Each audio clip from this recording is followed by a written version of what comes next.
సామెతలు 29వ అధ్యాయము 22.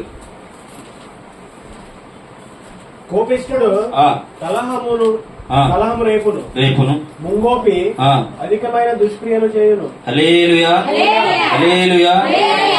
కోపంతో ఉన్నవాడు అంట గొడవలు పెద్ద చేస్తాడు. అర్థమై భాషలు చెప్తున్నాం. కోపంలో ఉన్నవాడు లేదా కోపం కలిగి ఉన్నవాడు, కోపంలో ఉన్నవాడు ఏం చేస్తాడు? గొడవని అది పెద్దలు వస్తారు, దాన్ని సర్దుమని చెప్తాడు. కానీ కోపిష్ఠుడు వస్తే ఎలా ఉంటుంది తెలుసా? చాలా జతం అయిపోతాడు. కోపం ఉండకూడదు మనిషికి. మేము అసలు బైబిల్లోని కోపం కలిగిన వారు చాలా మంది ఉన్నారు. కానీ కోపం కలిగి మీరు జీవిస్తే, కోపం కలిగి మీరు బ్రతికితే దేవుని చిత్తాన్ని నెరవేర్చజాలరు. గుర్తుపెట్టుకోండి. దేవుని చిత్తాన్ని, దేవుని చిత్తం అంటే ఏంటి? ఏంటన్న పౌలు? దేవుని చిత్తం అంటే ఏంటి? దేవుని పని చేయడమే దేవుని చిత్తం. హల్లెలూయా. దేవుని పని ఆయన చెప్పినట్టు వినడమే దేవుని చిత్తం. ఆయన చెప్పినట్టు నడుచుకోవడమే దేవుని చిత్తం. ఆయన చెప్పినట్టు జీవించడమే దేవుని చిత్తం. ఆయన చెప్పినట్టు మాట వినడమే దేవుని చిత్తం. ఆ చిత్తాన్ని మనం నెరవేర్చజాలన్నమాట. కోపంగా ఉంటే, మనలో కోపం ఉంటే, అక్క కోపం ఉంటే ఆయన చిత్తాన్ని, కోపిష్ఠులు దేవుడి పనికిరారు. కోపిష్ఠులు పరలోకం చేరరు. గుర్తుపెట్టుకోండి. కోపిష్ఠులు చేస్తారా? చేరు.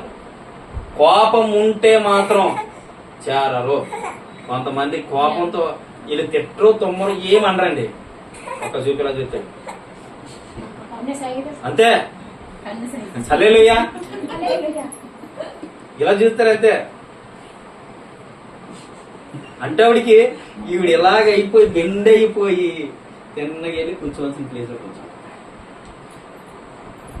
ఇప్పుడు రొటీన్ అయింది, అంటే రివర్స్ అయింది.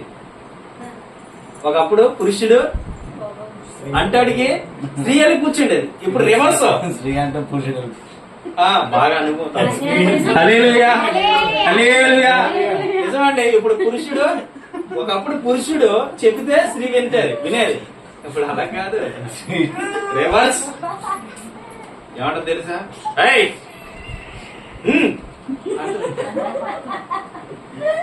లేదా అక్కడ ఇక మా ఫ్యామిలీలో ఉన్నారా? మా ఫ్యామిలీలో ఉన్నారా? అంటాడికి అని ఆగిపోతాడు అంతే. ఎంత కూలైపోతాడో, ఎంత కూలైపోతాడో తెలుసండి. ఎంత కూలైపోతాడో. ఎందుకు కూలైపోతాడు అనుకోను? ఆవిడ మాట అనకపోతే ఇంకేది ఉండదు. ఏం తమ్ముడు? ఏది ఉండదు, ఏముండదు. ఏముండదు. హల్లెలూయా. మాట వినాలి అంటదన్నమాట. ఏం వినాలంటది? అంటే దేంతో సైకిల్ చేస్తుందంటే, కొంతమంది ఇంకో విధంగా ఉంటారు. అది కూడా చెప్తాను. కొంతమంది ఇక్కడ బాగానే ఉంటారు, సమాజంలో బాగానే ఉంటారు. ఎవ్వరు లేని టైం చూసి లోపలి తీసుకెళ్తారు. లోపలి తీసుకెళ్ళి ఒకటే బాధుడు. మొన్న మనం ప్రార్థన పెట్టిన గుర్తొస్తున్నాం. ఎక్కడ? మన శారదాక్క ఆయన ఆ రోజు ఫుల్ తాయిసి వచ్చాడు. తాయిసి వస్తే మా ప్రార్థన చేస్తుంటే అది తాగడం తప్పు అన్నాడు. ఇంటికి చాలా గట్టిగా ర్యాష్ గా మాట్లాడాడు. నా దగ్గరికి వచ్చాను, ఉండరా నీకు వీళ్ళు వెళ్ళిపోయి నీకుంది భజన ఉంది, కంగారు పడకో, వీళ్ళు వెళ్ళిపోతే ఉంది. అప్పుడు దాకా ఓరుస్తున్నాను. ఇలాగంట మళ్ళీ ఓరుస్తున్నా, సహిస్తున్నా, భరిస్తున్నా. ఈవిడికి వచ్చేస్తుంది అప్పటికే ఫుల్గా కోపంతో రగిలిపోయి వచ్చేస్తుంది. కానీ ఏమంటారు పక్కన? కాసేపు అయ్యారు, మీరు ఫోన్ చేసారా? రేపు చేసేయండి. వెంటనే ఏం చేయండి. మరి వెళ్ళిన తర్వాత చెత్తపోటు కింద లేదు నాకు తెలియదు. కానీ ఆ టైంలో మాత్రం విపరీతమైన కోపం వస్తుంది. చూసారా? ఎంత కోపంగా ఉంటారో జనాలు. కానీ దేవుడు అంటున్నాడు, కోపపడేవారు దేవుని చిత్తాన్ని నెరవేర్చజాలరు. అసలు కోపం ఉండకూడదు. క్రైస్తవుడు అన్నవాడికి కోపం. కానీ క్రైస్తవులకే కోపం. ఎవరి కోపం? క్రైస్తవులకే కోపం. ఎందుకు కోపం అంటే, అసలు క్రైస్తవుడికి కోపం లేకపోతే అక్కడ కుటుంబాలు కట్టబడతాయి. క్రైస్తవుడికి కోపం లేకపోతే అక్కడ జీవితాలు కట్టబడతాయి. క్రైస్తవుడికి కోపం లేకపోతే అక్కడ అనేకులు మార్పు చెందుతారు. క్రైస్తవుడికి కోపం లేకపోతే అనేకులు ఆయన మాట వినడానికి వస్తారు. అవునా కాదు?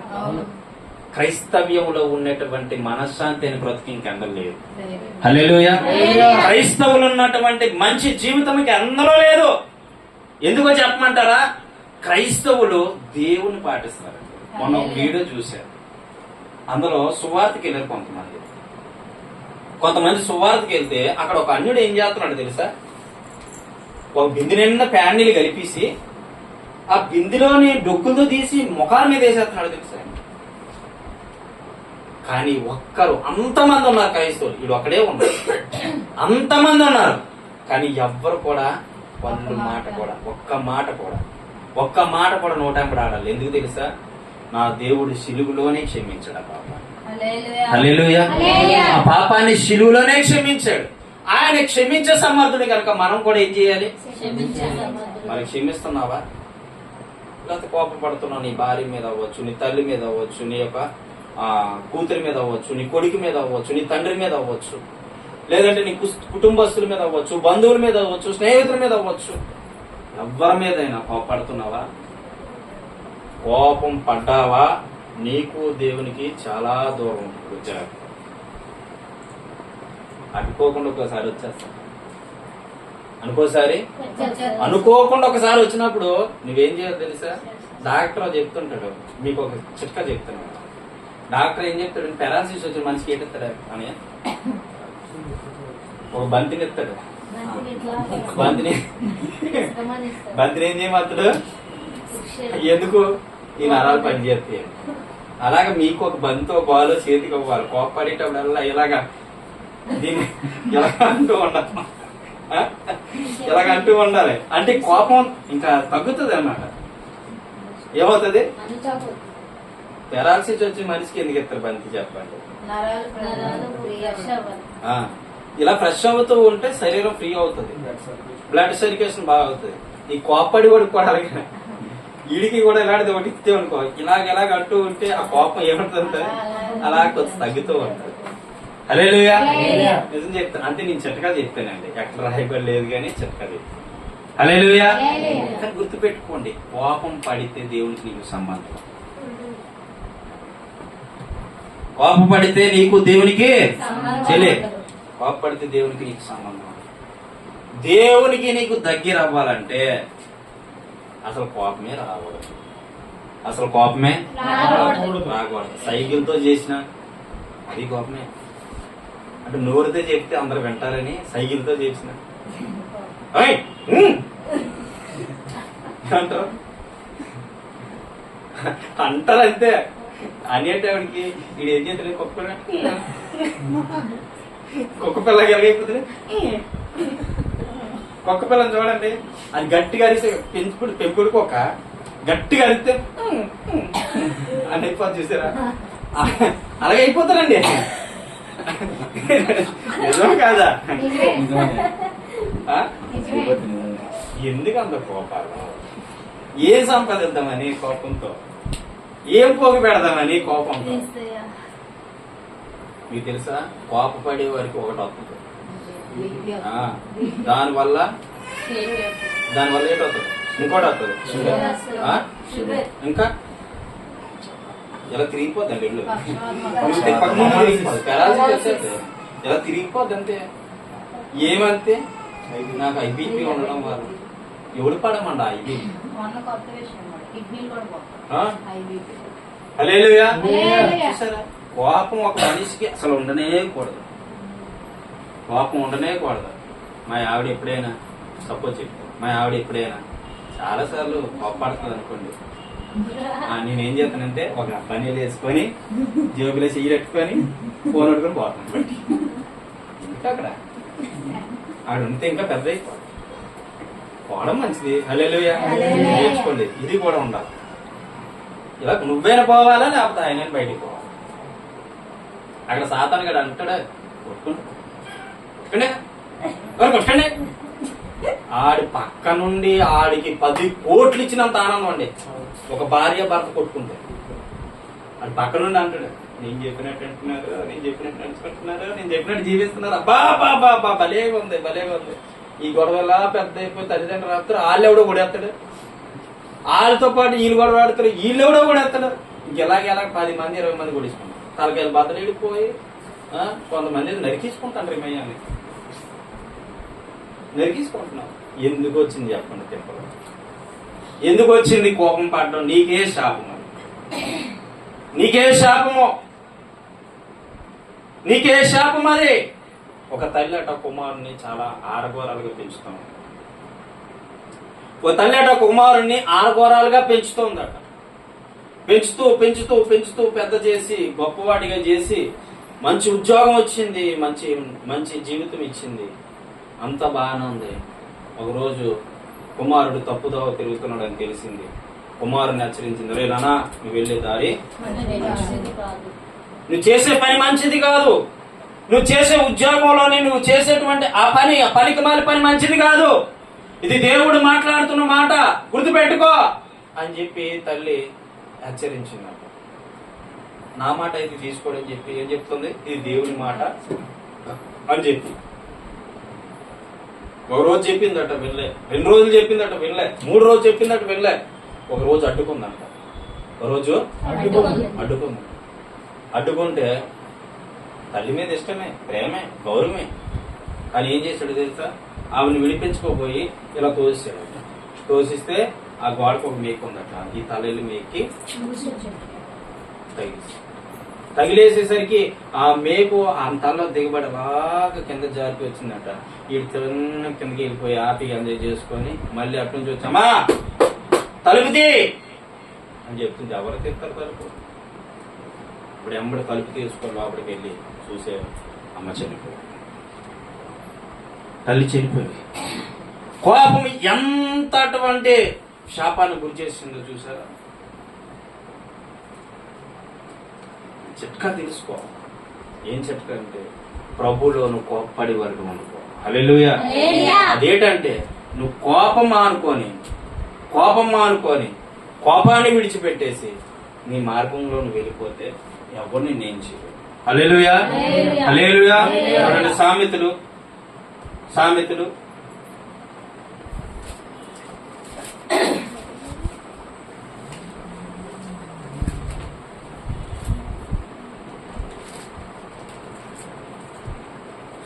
31 అనుకుంటాను.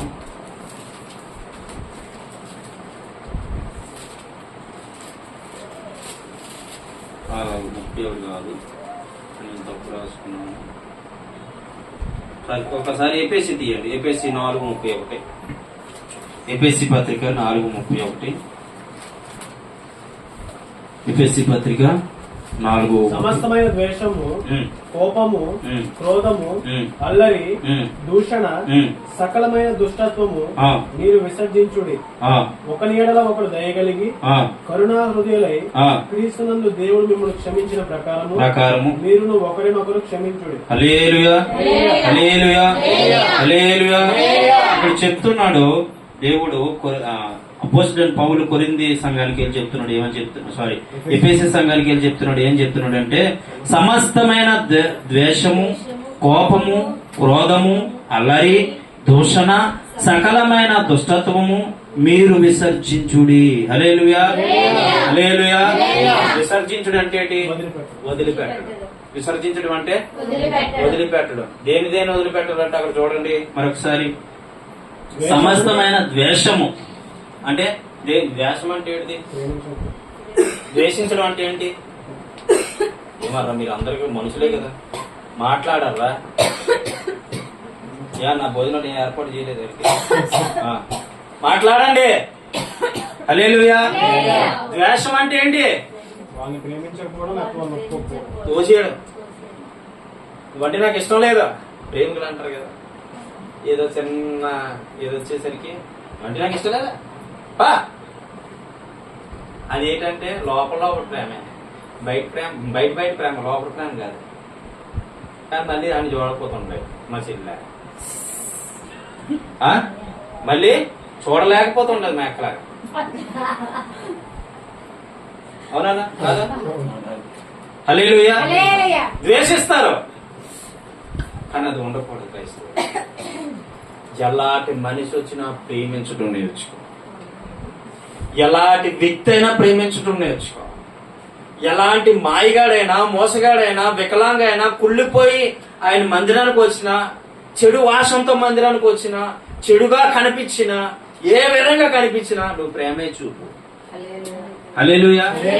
కొంతమంది అలా కాదండి, ఆయన దగ్గర వాసన వేసింది అనుకో పక్కన కూర్చోరు, పక్కనే కూర్చోరు. ఇదేదో పెద్ద శుభ్రంగా ఉన్నలాగా అది ఫీలింగ్ అలా ఉంటుంది. ఫీలింగ్ అలా ఇదేదో శుభ్రంగా ఉన్నలాగా పక్కన మనిషి మన చర్చిలోనే ఎందుకు పేరు తీయను కానీ ఒకరు వచ్చి కూర్చున్నారు. అసలు ఉండలేకపోయాను 2 నిమిషాలు అక్కడ. కానీ దేవుడు ఏం చెప్పాడు తెలుసా? ప్రేమించు. అవసరమైతే ఆ సమయంలో ప్రేమించాలి, తప్పదో. ఆ ప్రేమ కలిగి. హల్లెలూయా. మొన్న ఒక వీడియో చూశాను. ఆ వీడియోలోని అందరూ కూడా వాళ్ళు ఎవరంటే కుష్టి వ్యాధిలో వాళ్ళు మ్యూజిక్ కొడుతూ, పాటలు పాడుతూ, చప్పట్లు కొడుతూ ఉంటే అబ్బా ఎంత సంతోషం అనిపించిందో. కాళ్ళు చేతులు బాగుండి మనకే సాధ్యపడలేదు. కుష్టి బ్రతుకులు. యోబు గారని మా బావగారు చర్చికి ఒక ఆయన వస్తూ ఉంటాడు. ఎక్కడంటే ఆయన పరిచర్య పిఠాపురం. ఆయన మైక్ ఎలగొట్టుకుంటా తెలుసండి. ఇగో ఇది ఈ ఉండవు ఇక్కడి నుంచి ఇలా పట్టుకుంటాడు.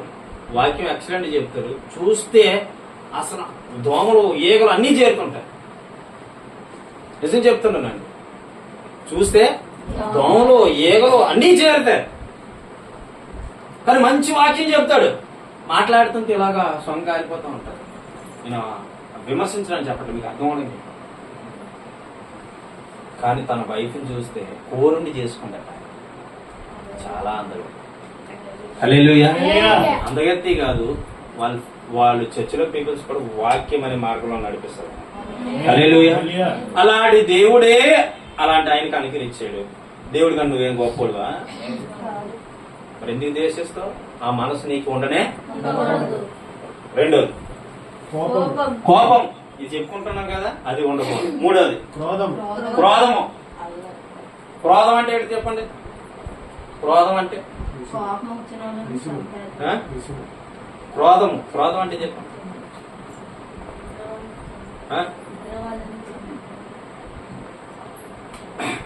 క్రోధం అనగా మన అన్న విసిగా చెప్పాడు. దాన్ని ఇంకో విధంగా చెప్పుకోవచ్చు. ఏంటంటే క్రోధం అంటే మనిషి కొవ్వు పట్టు అంటారు కదా, ఇదే ఎక్కువ అంటారు కదా, బలుపు. దానికి మంచి అర్థం మీ భాషలో ఏమంటారు? అక్కడ భాషలో మస్తీ. అదేనమ్మా. కొంతమందికి అది ఎక్కువ ఉంటుంది. దేవుళ్ళలోకి వచ్చాక అది గుర్తుపెట్టుకో. దేవుళ్ళలోకి వచ్చాక నీకు అది ఉండకూడదు. ఇంకా దూషణ అంటే ఏంటి తెలుసా?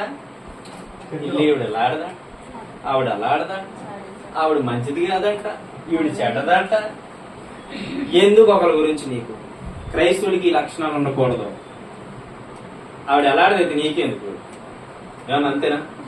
ఎవరో ఎలా పోతే నీకెందుకు? అందుకే దేవుడు ఒక మాట చెప్పాడు మత్తయి సువార్తలో 7లోనూ 6లోనూ ఉంటుంది అన్నమాట. నీ కంటిలో నలుసుండి అవతల కంట్లో దూరం తీయనేలా, నలుసు తీయనేలా అంటాడు. అంటే అర్థమేంటి? మనలో పొరపాటు ఉంచుకొని అవతల నువ్వు ఎందుకు చెప్తావా? వీళ్ళు ఏమీ లేదనుకో, చెప్పు, ఆ మాట ఫలిస్తారు. అవునా కాదు? అయ్యా నువ్వు అలాగే ఉంటే నువ్వెందుకు చెప్తావమ్మా అవతల గురించి?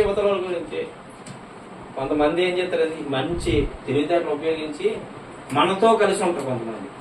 వాళ్ళు కొంతమంది బయటికి వెళ్ళిపోతే ఆ లేని వాళ్ళ గురించి మాట్లాడుకుంటారు. ఇదొక ఆలోచన. ఎందుకది? దేనికి పనికి వచ్చేది అది? చేతనైతే ఆవిడ గురించి మంచిగా మాట్లాడు, చేతనైతే ప్రార్థన చేయి, చేతనైతే ప్రార్థన చేయి, అంతే తప్ప ఆవిడ ఇలాగంట ఆవిడ అలాగంట ఎందుకు నీకు? ఆవిడ ఎలాగో అంట, ఆ దేవుడి తెలీదా? ఆ దేవుడి తెలీదా? తెలుసు. ఆవిడ ఎలాగంట ఈవిడ ఎలాగంట, అది నీకు అవసరం కాదు. ఇది క్రైస్తవులకు ఉండవలసిన లక్షణం కాదు. ఇంకోటి, సకలమైన దుష్టత్వము. దుష్టత్వము అంటే దుష్టత్వం అంటే చెడిపోవడం. చెడు మనుషులు చూడంగానే ఛే ఇప్పుడు అలా చెడిపో. చాలా మంది ఏం చేస్తారు తెలుసా? వాళ్ళు పాపిలని తెలుసు, వాళ్ళు మూర్ఖులని తెలుసు, అని నీచాతి నీచమైన పాపిలని తెలుసు, కానీ వాళ్ళతోనే కలిసి ఉండడానికి ఇష్టపడరు. మరి దేవుడి కన్నా నువ్వు గొప్పవాడు ఆ విధంగా చూస్తే ఏనా? నువ్వు ఆ విధంగా చూస్తున్నావు అంటే మనిషిని నువ్వు దేవుడి కన్నా గొప్పవాడివి అని అర్థం అన్నమాట. ఎందుకంటే పాపిని ప్రేమించడానికి వచ్చాడు యేసుక్రీస్తు, పాపిని రక్షించడానికి వచ్చాడు యేసుక్రీస్తు, పాపిని క్షమించడానికి వచ్చాడు యేసుక్రీస్తు ప్రభు, పాపిల్ని విడిపించడానికి వచ్చాడు యేసుక్రీస్తు ప్రభు. కుష్ఠ రోగుల దగ్గరికి, మోగ రోగుల దగ్గరికి, చాంద్ర రోగుల దగ్గరికి, ఎంతో మంది రోగుల దగ్గరికి వెళ్ళి వారిని హత్తుకున్నాడు ప్రభు. కానీ వారిని చూడంగానే దుష్టత్వం చూస్తూ వాళ్ళు ద్వేషిస్తావు. వాళ్ళు దుష్టులో, వాళ్ళు పాడైపోయిన వాళ్ళు. నీ ఎదురుకి ఎవరైనా వ్యభిచారం చేస్తూ కనపడ్డారు అనుకో, మీకు అర్థమవడం చెప్తాను, వాళ్ళు చూసిన ఏమంటారు? వ్యసన పడతారు. అసలు వాక్యం ఏం చెప్తుందో తెలుసా? దుష్టుని చూసి వ్యసన పడకుడి. వాక్యం చెప్తుంది దుష్టుని చూసి. మరి మీరెందుకు అంత అసహించుకుంటారు? ఎవ్వరిని చూసినా నీకు ప్రేమ కావలగాలి. హల్లెలూయా. ఎలాంటి కోపిష్టోడైనా, ఎలాంటి పాపిష్టోడైనా, ఎలాంటి మూర్ఖుడైనా, ఎలాంటి ఎందుకు పనికిరాని వాడైనా, పనికి మాలోడైనా, కుంటోడైనా, గుడ్డోడైనా, మోగోడైనా, చెవిటోడైనా, ఎలాంటి వాడిని చూసినా నీ హృదయంలో ప్రేమ రావాలి. అది యేసుక్రీస్తు ప్రేమ తప్ప మరొక ప్రేమ కాదు. అది రావాలి. హల్లెలూయా, హల్లెలూయా. అక్కడ చూడండి పైన ఇక్కడ ఇక్కడ ఇది పూర్తి అవ్వండి, మీరు విసర్జించరు. ఓకే, పైన 26వ వచనం ఒకసారి చదవండి. కోపపడుడి గాని పాపము చేయకుడి, సూర్యుడు అస్తమించే వరకు నీ కోపము నిలిచి ఉండకూడదు. అది చూసారా? మరి పౌలు ఎంత మంచి భక్తుడి కదా, మళ్ళీ కోపడమని చెప్తుండేటి తమ్ముడు. పౌలు ఎంత మంచి భక్తుడు, పౌలు పేరు ఎట్టుకున్నాం. పౌలు ఎంత మంచి భక్తుడు, మరి కోపపడండి అని చెప్తున్నాడు ఏంటి? కోపమే పాపం కదా, కోపమే. మరి పాపమైనప్పుడు ఎందుకు కోపడమంటున్నాడు? కోపంలోనే పాపం ఉంటది. ఎందులో ఉంటది? కోపంలోనే పాపం ఉంటది. మరి ఎందుకు కోపడమంటున్నాడు అంటే అది అర్థం కోపపడు గాని పాపము. కోపం ఏ విధంగా ఉండాలో తెలుసా? అవతల మంచి కోరే కోపమై ఉండాలి. అందులో ట్రిక్ తీసుకో. తమ్ముడు తప్పిపోతుండ అనుకో, చిన్నోడు తప్పిపోతున్నాడు, రేయ్ నువ్వు తిరగడం మంచిది కాదు, నువ్వు తిరగడం, నువ్వు వెళ్ళడం, నువ్వు వెళ్లే దారి మంచిది కాదు, నువ్వు వెళ్లే వే మంచిది కాదు, నువ్వు వెళ్లే పద్ధతి మంచిది కాదు, అన్ని మీద కోపడితే అది ఆత్మీయమైన కోపం. అందరూ తప్పు లేదు, కానీ దాంట్లోని నేను అండ్రాయిడ్ మాట్లాడినాను అనుకో, దాంట్లోని నీ చెప్పబోయి అండ్రాయిడ్ మాట్లాడినాను అనుకో, నీ ఎలా ఉండదు చెప్పు, పాసం లేదు, కేసం లేదు. అవునా కాదా? ఎవరైనా కానీ అందరూ పాపం ఉండకూడదు.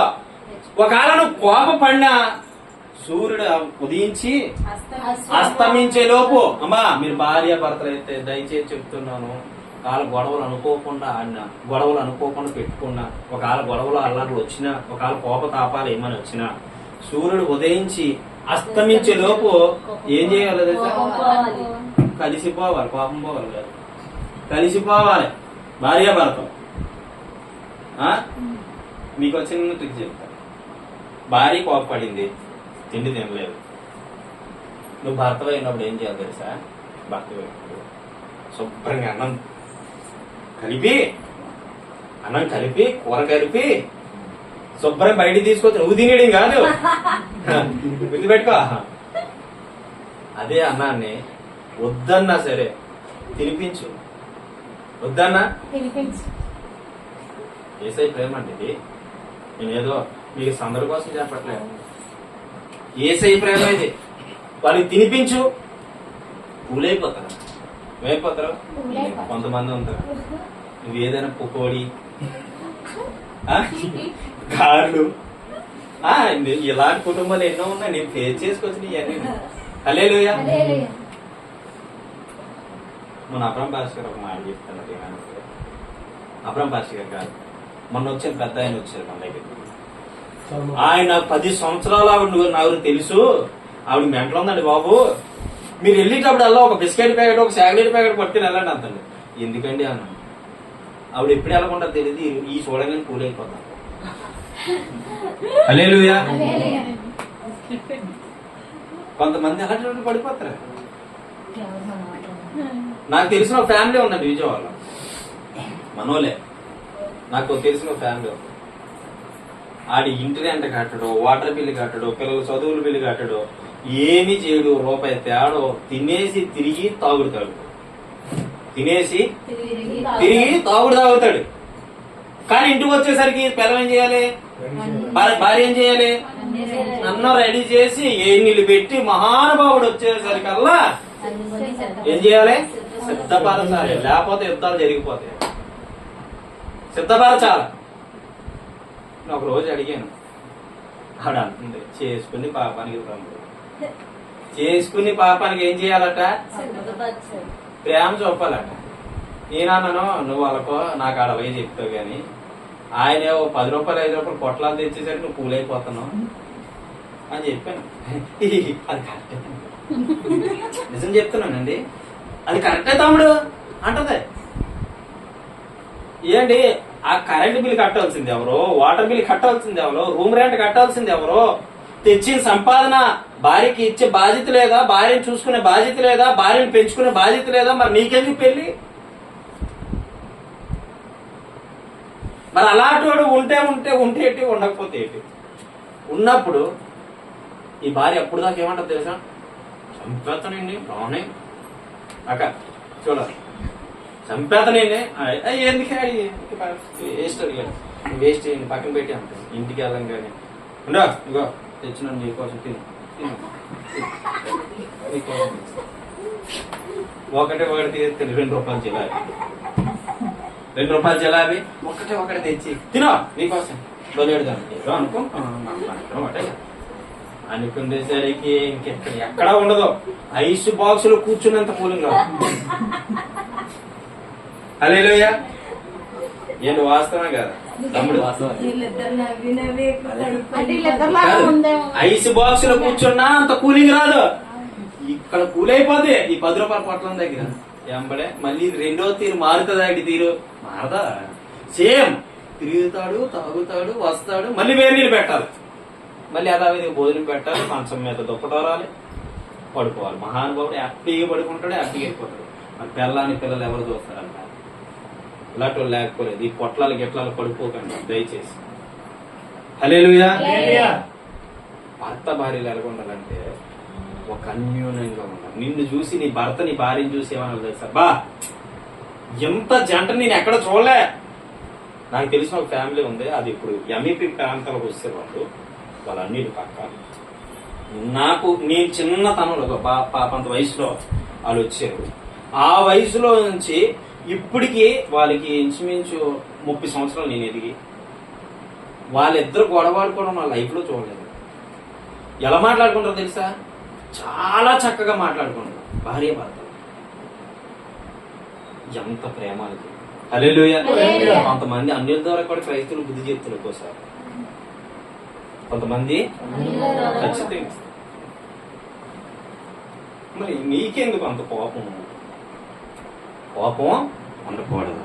ప్రేమ కలిగి ఉండు, ప్రేమ కలిగిన మనస్సునే ఆ మీద చూపించు. ఎంతైనా ప్రేమే గుర్తుపెట్టుకోండి. యాకోబు పత్రిక 1వ అధ్యాయం 19వ వచనం. యాకోబు పత్రిక 1వ అధ్యాయం 19వ వచనం. అయిపోయిన సమయం, ముగించేస్తాను. యాకోబు పత్రిక 1వ అధ్యాయము 19వ వచనం త్వరగా. Thank you Lord, Holy Spirit in the name of Jesus. తండ్రి మీకు మహిమ చెల్లిస్తూ ఉన్నాం. యాకోబు పత్రిక 1వ అధ్యాయము 19వ వచనం. సేపు నేనే చదివించుకుంటున్నాను. నా ప్రియ సహోదరులారా, మీరు ఈ సంగతి ఎరుగుదురు గనుక ప్రతి మనుషుడు వినుటకు వేగిరపడును, మాటలాడుకు నిదానించువాడును, కోపించుడుకు నిదానించిన వాడినే ఉండవలెను. హల్లెలూయా, హల్లెలూయా.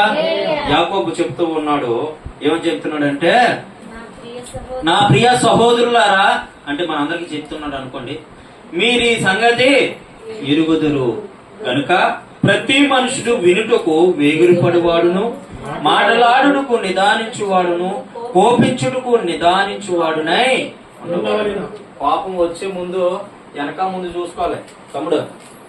కోపపడే ముందు వెనక ముందు చూసుకోవాలి. వెనక ముందు చూసుకోకుండా నీకు బలం ఉంది, గుద్దితే గోడ కూలిపోతే అంతే, పని చేయదు. అర్థమవుతుందా? వెనక ముందు చూసుకోవాలి, నిదానంగా వెళ్ళాలి. కోపపడేటప్పుడు కూడా మనం ఆలోచించి వాళ్ళ పాయింట్ మనం క్యాచ్ చేసి అప్పుడు వెళ్ళి అడగాలి. ఒకే ఒక మాట, ఒకే ఒక మాట. ఆ ఒక మాటకి వాళ్ళు అటే వెళ్ళిపోతారు, లేకపోతే ఉత్తరగా వస్తారు, ఇంకా అక్కడ జరిగిపోద్ది అంతే. నువ్వు కోపపడేటప్పుడు కూడాను ఇందు భోజనానికి వెళ్ళి గబగబ వెళ్ళిపోయి మయం దూరిస్తే ఏమవుద్ది? చెత్త కూడా ఎత్తారు, ఆలయం చెత్త కూడా ఎత్తారు, లేకపోతే నువ్వు వాళ్ళని చెత్త కూడా ఎత్తావు, ఏదో ఒకటి జరుగుతుంది. ఒకసారి బాగా గుర్తొస్తుంది. నేను దేవుడు నమ్ముకోకముందు మా అన్నయ్య పెళ్ళి అయింది విజయవాడ. మా అన్నయ్య పెళ్ళి అయింది. పెళ్ళి అయితే ఆ రోజు పార్టీ చేసుకున్నాం ఎవరు మేమంతా కూడా.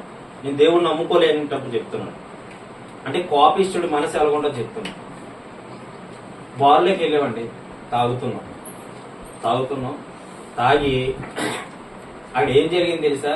మా ఊడి దగ్గర బాగా డబ్బులు ఉన్నాయి, మా మేనమామ దగ్గర బాగా డబ్బులు ఉంటే, తమ్ముడు కూర్చో పల్లించు, బాగా డబ్బులు ఉన్నాయి.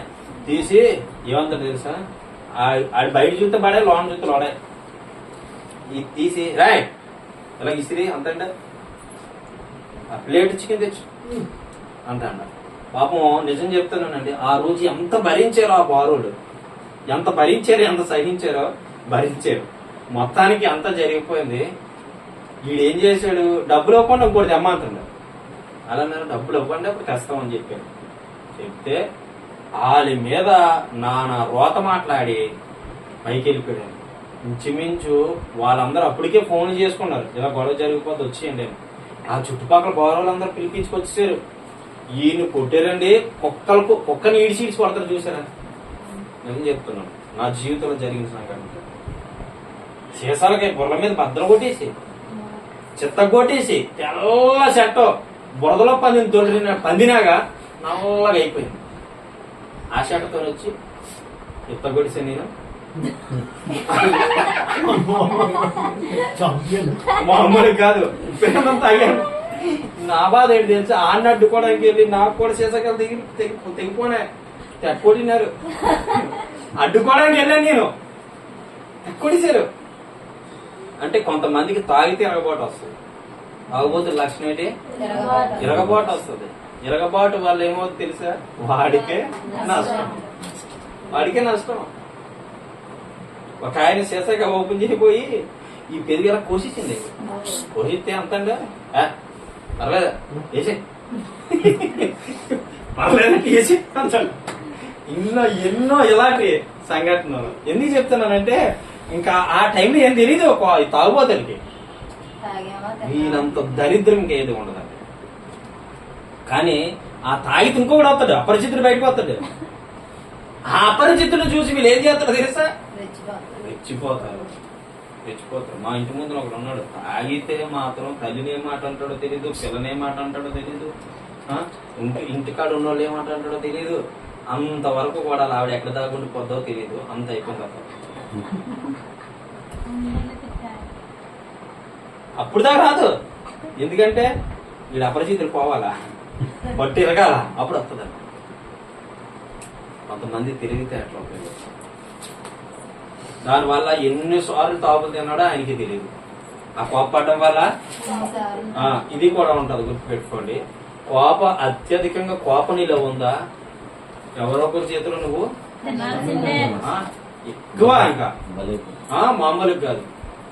ఇప్పుడు అనుకోకుండా తమ్ముడు వెళ్తున్నాడు, ఏదైనా నీకున్నదనుకో సర్దుమానం చెప్పుకునే మనసు ఉండాలి. లేదా ఎవడైనా వచ్చి నీకు గుద్దాడు అనుకో సర్దుమానం చెప్పుకునే మనసు ఉండాలి. దానికి నిదర్శనం ఏంటంటే, నా బండి కొత్తది తీసుకున్నాను. ఆటో కొత్తది తీసుకొని అక్కడ అలాగే రోడ్డు మీద ఒక ఆంటీని దించుతున్నాను. దించి డబ్బు తీసుకుంటున్నాం విశ్వాసం ఉన్నప్పుడే. తిన్నగా బస్సోడు వచ్చి సిగ్నల్ లైట్ గుద్దినాడు. గుద్దితాడు, తొట్టు ఇలా బెండ్ అయిపోయింది. నా తొట్టు చూసారు లేదు వెనకాల, ఇలా బెండ్ అయిపోయింది. బెండ్ అయిపోతే ఏం చేశాను తెలిసండి, కోపడదాం అంతా నవ్వొచ్చింది నాకు. నిజం చెప్తున్నాను. ఒరే నీకేం పట్టుకుందరా, నేను ఎలాగే మాట్లాడు, నీకేం పట్టుకుందరా, ఆగుని బండి గుద్దిన అంతే. ఫస్ట్ సారీ చెప్పాడు. ఆ సారీ చెప్పాడు. అయితే మన దారిలోకి వచ్చినట్టు ఉంది అనుకున్నాను. ఆ చుట్టుపక్కల వాళ్ళే శ్రీ ఏమైంది అంటే అందరూ వచ్చి నేను ఒకనే అయిపోయాను. అప్పుడు అన్నాడు, వాడు బండి ఆపాడు సడన్ గా, నేను వెళ్ళి గుద్దినాను అని చెప్పాడు. వాళ్ళందరూ ఒకటే అయిపోవడం బట్టి నేను అన్న ఒకటే అన్నాను, నా దేవుడు నాతో ఉన్నాడు. నేను అదే మాట చెప్పాను, నా దేవుడు నాతో ఉన్నాడు. తప్పు నీదైతే నువ్వు మళ్ళీ రెండోసారి వాహనం ఎక్కలేవు, అదే తప్పు నాదైతే దేవుడే క్షమిస్తాడు అని చెప్పేసి ఇంకా అక్కడ చెప్పి వస్తాను. ఆ ఒక మాట చెప్పాను. కానీ విపరీతమైన కోపం వస్తుంది నాకు. ఎందుకంటే కొత్త బండి మీద మచ్చపడితే ఎలా ఉంటుంది? అవునే కదా, అలాగా అయిపోయిందండి. కానీ నేను ఎప్పుడు మాట్లాడాలి. మొన్న యాక్సిడెంట్ జరిగింది, తప్పు పక్కాగా వాళ్ళే. పోలీసులు నా వైపు సపోర్ట్ చెప్పారు. ఆ ఊర్లో ఉన్నటువంటి ఆ ప్రెసిడెంట్లు, ఆ బంధువులు, చుట్టాలు అందరూ కూడా నా వైపు సపోర్ట్ చెప్పారు. కానీ వాళ్ళు నాకు 15,000 రూపాయలు అవుతుంది ఆ బండికి అలాగా చేయించాలి. కానీ రూపాయి ఇవ్వలేను. ఆ రోజు కూడా నేను ఏమనకుండా అక్కడి నుంచి వస్తాను. ఎందుకో తెలుసా, అన్ని నా దేవుడు చూస్తున్నాడు. నేను ఒకటే అన్నాను, తప్పాలదైతే ఆయన భూమి మీద ఉండడం. నేను నిజం అదే చెప్పాను. తప్పాలదైతే ఆయన భూమి మీద లేకుండా చేస్తాను నా దేవుడు. ఎందుకంటే తప్పాలది కాబట్టి. కళ్ళు మూసిపోయి తేలెత్తోలేదు బండి. వాళ్ళు తప్పు కాబట్టి వాళ్ళు ఖచ్చితంగా క్షమాపణ ఒప్పుకుంటారు. క్షమించే దేవుడు నా దేవుడు. క్షమాపణ ఒప్పుకుంటే పర్లే, క్షమాపణ ఒప్పుకోకపోతే మాత్రం ఖచ్చితంగా అదే పరిస్థితి వస్తుంది. చచ్చిపోయే పరిస్థితిలో ఉన్నారని చెప్పారు నాకు. అబద్ధం చెప్పారు. ఈ మొత్తం ఎముకలా తిరిగిపోయే వాళ్ళకి అని చెప్పి అన్నారమ్మా. అబద్ధం చెప్పారు. లేనిపోని కట్లు కట్టుకొని వచ్చేసారు, పై కట్లు. అప్పుడు చెప్పారు ఇది అంత అబద్ధము. వీళ్ళు ఆ బుద్ధిని వెంటనే లేచినా తగ్గిపోచ్చారు. వీళ్ళకి అలాగే దెబ్బలు తగ్గుతుంది. చెప్పండి, ఇదంత అబద్ధం అని చెప్పారు. నమ్మకపోతే ఒకటే అన్నాను, నా దేవుడు గొప్పవాడు, ఖచ్చితంగా చూస్తాడు. మీరు ఎప్పుడైనా వాహనాలకు వెళ్ళినప్పుడు, మొన్న అన్న కూడా అంటున్నాడు, కోపం వచ్చింది కానీ నేనే క్షమించి మనసు నాకు దేవుడు ఇచ్చాడు అంటున్నాడు. అలా ఉండాలి అంతే. హల్లెలూయా. తప్పు మందామని ఆల్దామని రోడ్డు మీద వెళ్ళేటప్పుడు తప్పు ఎవరొకరిది దేవుడే కృప చూపుతాడు, దేవుడే దయ చూపుతాడు. హల్లెలూయా అని చెప్తున్నాను. కోపం మాత్రం ఇటువంటి విషయంలో పడకండి. కోపపడడం వల్ల మీకే కారణం. ఇంకా ఉన్నాయి కానీ నేను చెప్పను. అయ్యని కోపపడ్డాడు. ఆ ఒక్క మాట చెప్పేసి ముగించేస్తాను. కయ్యేనో ఎందుకు కోపడ్డాడు తెలుసండి? ఒక మాట చెప్పి ముగించేస్తాను, జాగ్రత్తగా వినండి. కయ్యేను హేబేల్ అని ఇద్దరు అన్నదమ్ములు. కయ్యేను హేబేల్ అని ఇద్దరు అన్నదమ్ములు ఉన్నారు. కయ్యేను ఏం చేసేవాడు అంటే భూమిని సేద్యపరిచేవాడు, అంటే భూమిని దున్నుకునేవాడు. ఈ హేబేల్ ఏమంటే గొర్రెలు కాపరి. ఈ గొర్రెలు కాచుకుంటూ జీవించేవాడు ఈ గొర్రెలు కాపరి. వీళ్ళిద్దరూ కూడా దేవుడికి అర్పణాన్ని తీసుకెళ్తారు. అర్పణాన్ని తీసుకెళ్తే హేబేల్ ఏ విశ్వాసంతో తీసుకెళ్తాడంటే, నా గొర్రెకి పుట్టిన తొలిచూలు పిల్లని ఖచ్చితంగా ప్రభు సన్నిధికి ఇవ్వాలి. ఏం పెట్టుకున్నాడు? ప్రభు సన్నిధికి నేను ఇవ్వాలి అని చెప్పి పుట్టిన తొలిచూలు పిల్లని తీసుకొచ్చి ప్రభు సన్నిధికి అప్పగించాడు. ఈ కయ్యేను భూమిని స్వేచ్ఛపరిచి దానిలో తెచ్చి ఆ భూమిలో నుంచి కొంత వెల వస్తే ఆ డబ్బులు తీసుకొచ్చి దాంట్లో సగం దాచేసుకొని సగం దేవుడికి ఇచ్చాడు. ఇప్పుడు వీళ్ళిద్దరిలో శ్రేష్టమైన బలి ఎవరు అర్పించినట్టు? హేబేలే కదా. ఈ హేబేలు దృష్టి దేవుని దృష్టి హేబేలు మీద పడింది. కయ్యేను దృష్టి దేవుని దృష్టి కయ్యేను మీద పడలేదు. అప్పుడు అంటున్నాడు దేవుడు, నీ తమ్ముడైన హేబేలు చూచావా? పుట్టిన తొలిచూలు పిల్లని తీసుకొచ్చి నాకు అర్పించాడు అని చెప్పి ఆయన పొగుడుతాడికి ఈయన కోపం వచ్చింది. ఎవరికి? కయ్యని కోపం వచ్చింది. కయ్యని కోపం వచ్చి వాళ్ళిద్దరూ దేవుని సన్నిధిలో నుంచి బయటకు వచ్చేసిన తర్వాత తన తమ్ముడైన హేబేల మీద పడి చంపేశాడు. కోపడిపోయాడు. దేవుడు పొగిడాడు, కోపడిపోయాడు. కోపడిపోయి తన తమ్ముడైన హేబేలు ఏం చేశాడు? సంహరించేశాడు. ఆ రక్తము ప్రభుకు మొరపెడుతుందో ప్రభు ఆలకించి, కయ్యను నువ్వు చేసింది. అప్పటి నుంచేనండి మనిషి కష్టపడలేనిదే, తిండి తినలేనటువంటి ఆ యొక్క దౌర్భాగ్య పరిస్థితికి వెళ్ళడానికి గల కారణం కయ్యను. కయ్యను శపించాడు దేవుడు ఎంబడే. నీ తమ్ముడైన హేబేలును చంపే కాబట్టి పుట్టిన ప్రతి మనుషుడు కూడా భూమిని సేద్యపరిచి కష్టపడి నీ చెమట వచ్చి భూమి మీద వణికితేనే గానీ ఆ చెమట దాని నుంచి వచ్చిన సారం, అంటే దాని నుంచి వచ్చినటువంటి ఆ ధనముని తెచ్చుకొని నువ్వు కడుపు నిండా తినలేవు అని చెప్పించాడు. అందుకే ఈ రోజు కష్టపడితేనే గాని కడుపు నిండా దొరకదు. ఆనాడు చెప్తున్నమాట. కయ్యేని చేసిన పొరపాటు వల్ల ఆయన వల్ల మనకు వచ్చింది ఈ యొక్క బాధ, సమస్య. హల్లెలూయా. కోపపడటం వల్ల తన తమ్ముడైన హేబేలు చంపేసుకుంటాడు. చూడండి, రిఫరెన్స్ చెప్పేస్తాను. కీర్తన 106:29 ఒకసారి చదివేయండి. ఆ రిఫరెన్స్ 106:9. ఏరా బైబిల్ తీరా 106:9.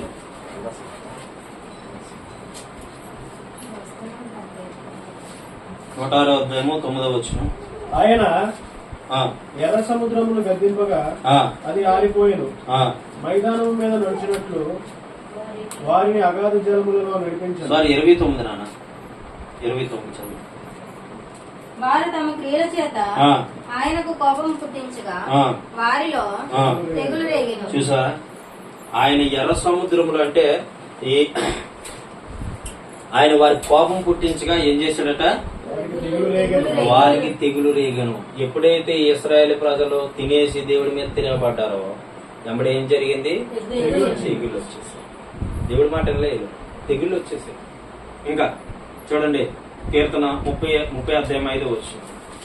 30:5 ఇది చూపించి ముగించేస్తాను. 30 ఆయన కోపము నిమిష మాత్రం ఉండదు, ఆయన దయ ఆయుష్కాలం అంతే. హల్లెలూయా. దేవుడు ఒక ఆల కోపపడితే నిమిషమే మాత్రమే ఉంటదట. ఎంత ఉంటది?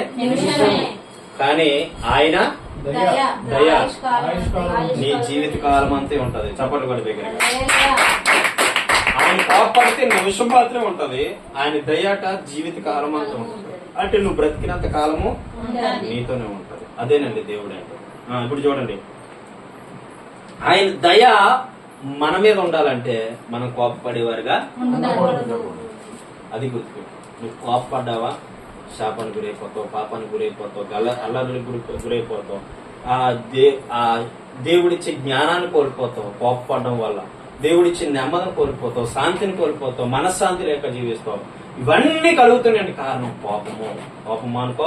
కోపం మానుకుంటే నీకన్నా మంచి కోపం మానుకుంటే మంచి భవిష్యత్తు నీకు ఇచ్చి తృప్తిపరిచే దేవుడు నా యేసయ్యా. హల్లెలూయా. దేవుడి మాటలు దీవించండి, దేవుడి మాటలు ఆశీర్వదించండి. ప్రార్థన చేసుకుందాం.